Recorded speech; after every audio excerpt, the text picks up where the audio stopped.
रूसल बाड़े राजा हमर खात नइखन खानावा।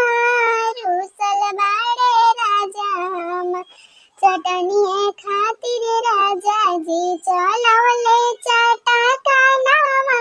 चटनिए खातिर राजा जी कवन उपाय के राजा के मनाई।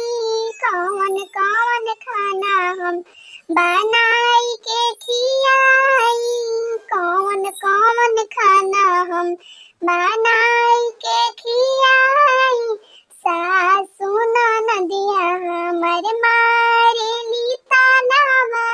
सासु ननदिया हम मारेली तानावा। चटनिए खातिर राजा जी चलो